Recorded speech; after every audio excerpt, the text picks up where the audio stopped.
ხოდა მოგიამბია. ხარო უთხრა. შედო გაგვესო. არის მართლა არის რა. ეხა 130 ესე იმათა და ადარაიები. ო მაშინ მერის არის. ათისურვა საგას. ან კვირაში თვალს.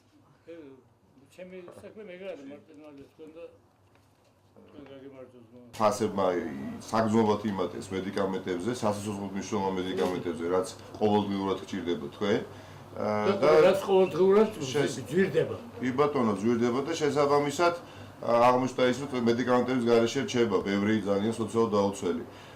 მათ შორის პროდუქტებზეც, მედიკამენტებზეც და ეს ყველაფერი განპირობებულია იმით, რომ სოციალურ-ეკონომიკური პირობები გაუარესდა. მართლაც განსაკუთრებით ბოლო 1 წლის განმავლობაში. ყოველდღიურად ზრდება. როდა მემართა 2 წელზე მაგას და 5 ლარი რო ყიდა, ეხლა ღირს ის 25. 150 ლარი. როგორ იყიდი 255 ლარი რაც ჭირდება. 1 კვირის განმავლობაში. როგორ იყიდი? ვერ ვიყიდით.